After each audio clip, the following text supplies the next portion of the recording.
Olá, ouvintes do Ecos do Marajó, sejam muito bem-vindos ao canal. Eu me chamo Luiz e hoje a gente chega ao episódio do podcast Ecos do Marajó com uma entrevista super especial com o professor e historiador Agenor Sarraf Pacheco, que vai contar para a gente um pouco da sua pesquisa que vai ser contada esse ano na Avenida para uma escola de samba de Belém.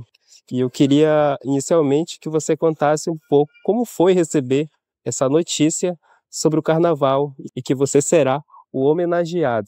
Eu estava em Fortaleza, no evento internacional História e Historiografia, e aí tinha mensagem no meu WhatsApp, tinha mensagem no Instagram, tinha mensagem no Facebook, tinha ligação perdida, e naquele momento eu estava exatamente na mesa e eu estava apresentando uma pesquisa cujo tema era pensar o Marajó como a cabeça de uma serpente. Se você olhar no mapa do Marajó, esse mapa centrado no estado do Pará, você vai ver que o arquipélago ele está ali cravado na garganta do Grande Rio.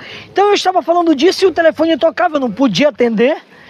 E aí eu peguei, passei uma mensagem, eu vi que era o Elzo Leão, um grande produtor cultural, artista, trabalha com quadrilha, trabalha com carnaval. Era o Elzo querendo falar comigo. Aí eu passei uma mensagem para ele e disse assim: Elzo, é o seguinte, eu estou no evento, assim que eu chegar no hotel, eu entro em contato com você. E aí assim que eu cheguei no hotel, liguei pro Elzo e foi muito incrível. Primeiro eu fiquei hiper surpreso, nunca tinha passado na minha cabeça que a minha história, né, viraria tema de um samba-enredo de uma escola, especialmente de Belém, né? Porque eu me sinto em Belém aí do estrangeiro. Eu moro aqui há 15 anos, depois que eu passei no concurso da universidade, dessa grande universidade que a gente está gravando aqui. Eu nunca imaginei isso. Aí eu peguei, fiquei surpreso com o que ele me disse, professor. Ele disse assim para mim: professor, o ano que vem eu sou o carnavalesco da Mocidade Unida do Bengui e eu escolhi como tema Agenor Sarraf e o Marajó. Aí eu disse assim: mas tu tem certeza? Tu não achas que o arquipélago, né, essa grande Amazônia Marajoara, esses campos e florestas, mereceria ser homenageado por uma outra grande personalidade, né? Uma pessoa que tivesse uma história muito mais interessante do que a minha, alguém que tem um legado maior, ou de repente outro tema da região. Disse: não, professor, você vem batalhando aí para desvendar esses múltiplos Marajós. Eu tenho acompanhado o seu trabalho. Eu acho que está mais do que na hora de a gente contar essa história. Aí eu disse: tudo bem então, mas então deixa eu sugerir um tema que seja poético, político e simbólico. Foi aí então que nasceu. Eu tinha feito a apresentação, né, sobre o Marajó como a cabeça da serpente, como ancestralidade indígena. Eu disse: então vamos fazer o seguinte, acho que o tema pode ser esse: o menino do Marajó na cabeça da serpente. A partir daí, quando eu volto para Belém, tem uma grande reunião com toda a diretoria da mocidade, e aí nós começamos então a pensar exatamente como seria essa apresentação, né, no Carnaval de 2025, na Avenida, na Aldeia Cabana, em Belém. Então foi o convite e a surpresa se deu nessa conjuntura. Aproveitando, gostaria que você também compartilhasse com os ouvintes sobre as suas últimas pesquisas, como você tem estabelecido esse entendimento para o próprio entendimento do município de Melgaço, de onde você vem, como tem se dado e como dialoga com a história do Marajó. O livro Marajó, o Coração da Amazônia, é fruto de um longo trabalho de estudo, pesquisa, escrita, né? Apresentação pública acadêmica, porque foi, antes de tudo, uma tese de doutorado, e até a sua publicação no ano passado, no ano de 2024. Né? Mas como é que nasce, né, essa ideia? Tudo começou em 1993, quando eu começo a ser professor. Na verdade, em 1992, eu comecei a ser professor do ensino de primeira a quarta série. Naquele contexto ali, eu estava alfabetizando crianças. E como eu era um grande leitor de Paulo Freire, eu fazia magistério, né? Todas as obras do Paulo Freire que chegaram na minha mão, eu li. E aí eu fui tendo a compreensão que para alfabetizar uma criança no Marajó, na Amazônia, eu precisava partir da história local. Né? Eu não podia começar com uma história global, uma história externa, para depois chegar na história da criança. Eu tinha que partir da sua realidade. Porque desde ali, ainda que não fosse uma compreensão profunda, a minha ideia era que era muito mais fácil alfabetizar com coisas palpáveis, conhecidas, para depois chegar nas abstrações, né?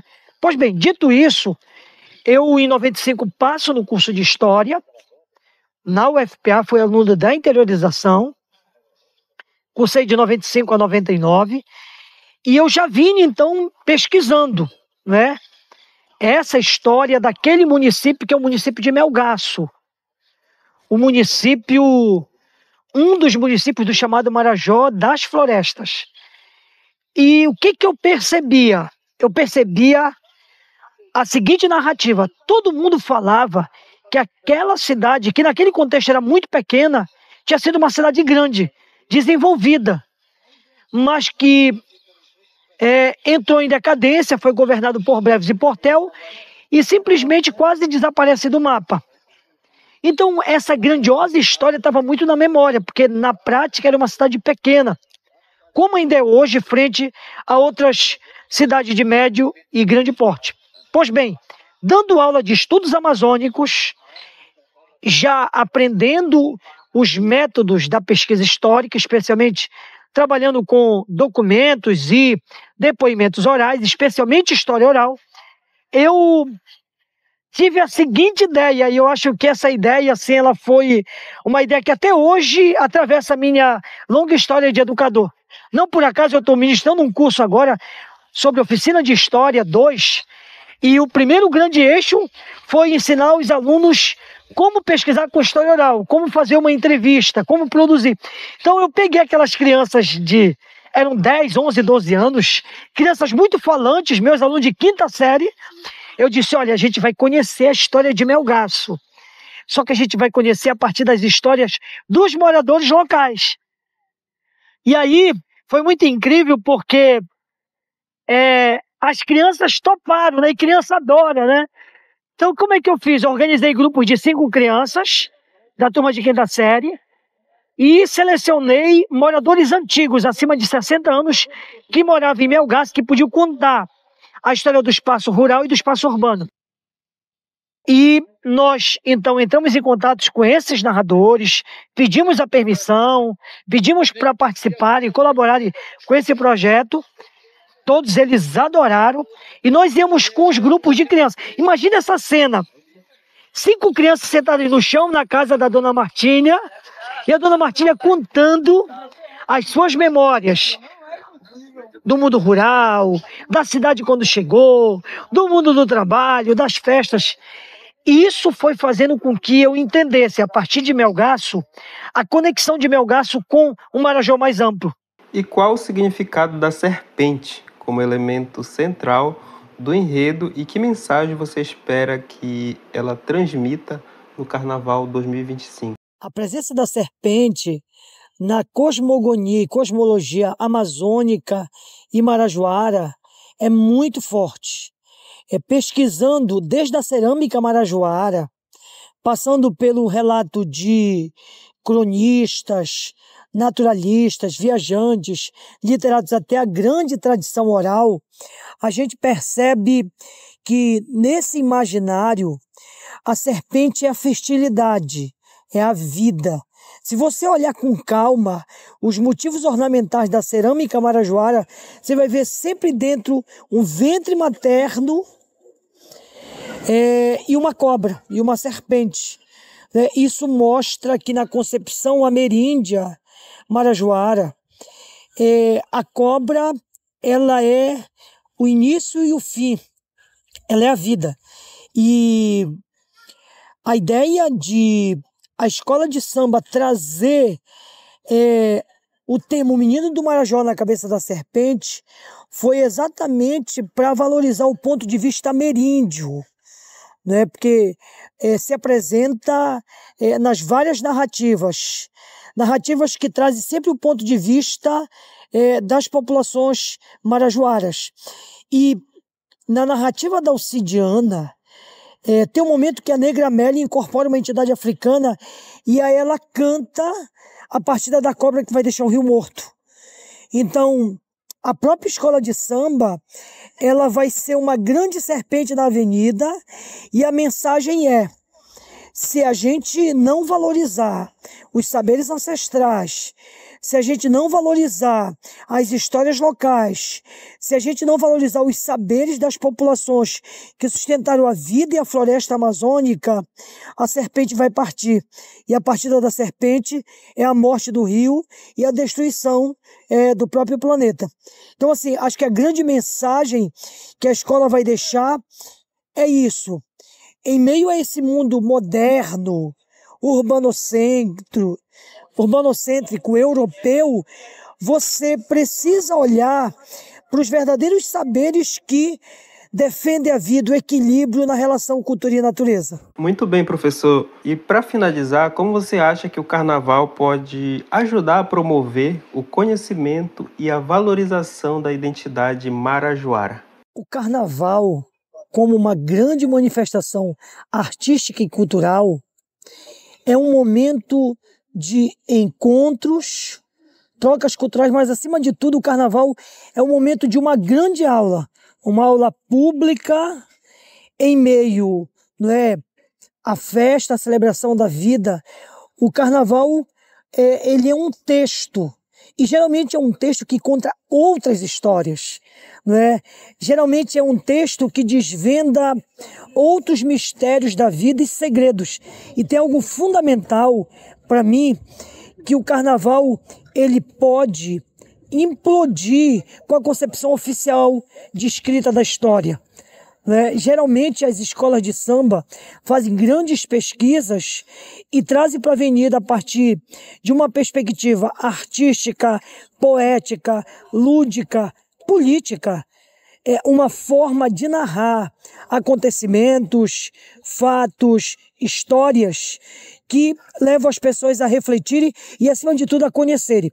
No caso da escola de samba Mocidade Unida do Bengui, trazer para a avenida a história do Menino do Marajó na cabeça da serpente é também trazer a história de outros meninos, de outras meninas que, tendo nascido na beira de um rio, tendo nascido em meio à floresta e toda essa convivência e tendo vindo de famílias pobres, tiveram na educação a única e talvez última arma de luta para a emancipação. E aí contar essa história é ao mesmo tempo chama a atenção de que outros meninos e meninas muitas vezes precisam só de uma oportunidade para lutarem por uma vida melhor e poderem contar também outras histórias de sua região. Então, o Menino do Marajó na cabeça da serpente é mais uma grande aula sobre o Marajó, que é uma região histórica, ancestral da Amazônia, mas ainda muito pouco conhecida.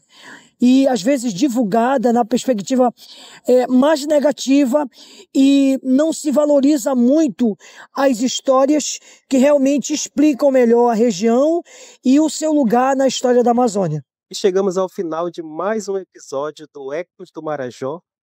Agradecemos ao professor Agenor Sarraf por contar um pouquinho dessa história que será contada no Carnaval de 2025. E a você, ouvinte, muito obrigado por acompanhar mais um episódio do Ecos do Marajó. Se você se interessa por outros episódios, acesse as nossas plataformas digitais no YouTube, no Spotify, em nossos canais no WhatsApp. Compartilhe com outras pessoas que podem se interessar por essas histórias marajoaras contadas por marajoaras. Muito obrigado e até o próximo. Tchau, tchau.